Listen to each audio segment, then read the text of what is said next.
سلام كمسك الختام عليكم أحيي بابنا يا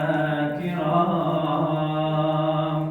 ومن ذكرهم أنسنا في الظلام ونور لنا بين هذا الأنام سكنتم فؤادي وربي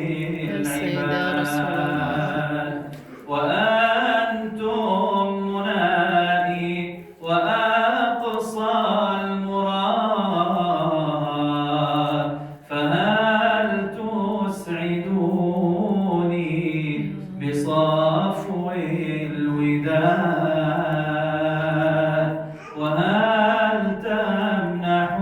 تمنحوني شريف المقام أنا عبدكم يا مهيل الوفاء وفي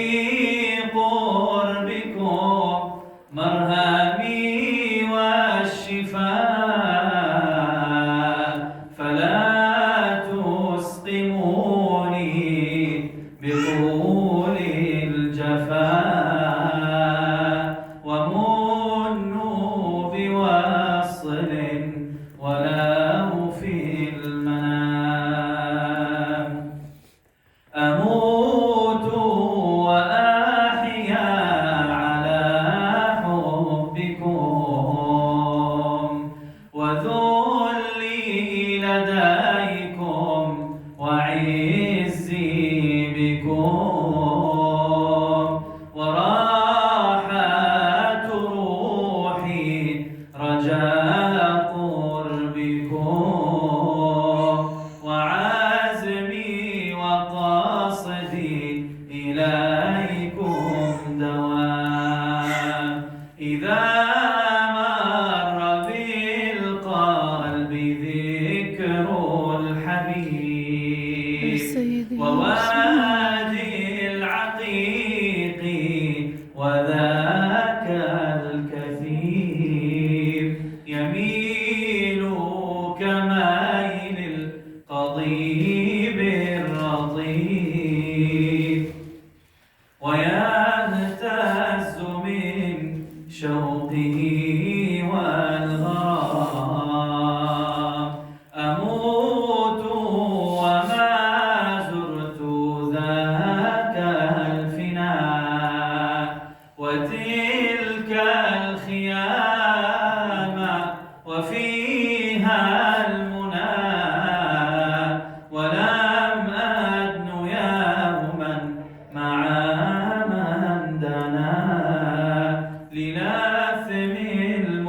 المحيا وشرب المدام لئن كان هذا فيا وحشتي ويا طول حزني ويا كربتي ولي حسن ظن به قربتي بربي وحسبي به يا غلام عسى الله يشفي غليل الصدور بوصل الحبايب وفك القيود فربي رحيم كريم ودود يجود على من يشاء بالمرام صلوا عليه اللهم صل وسلم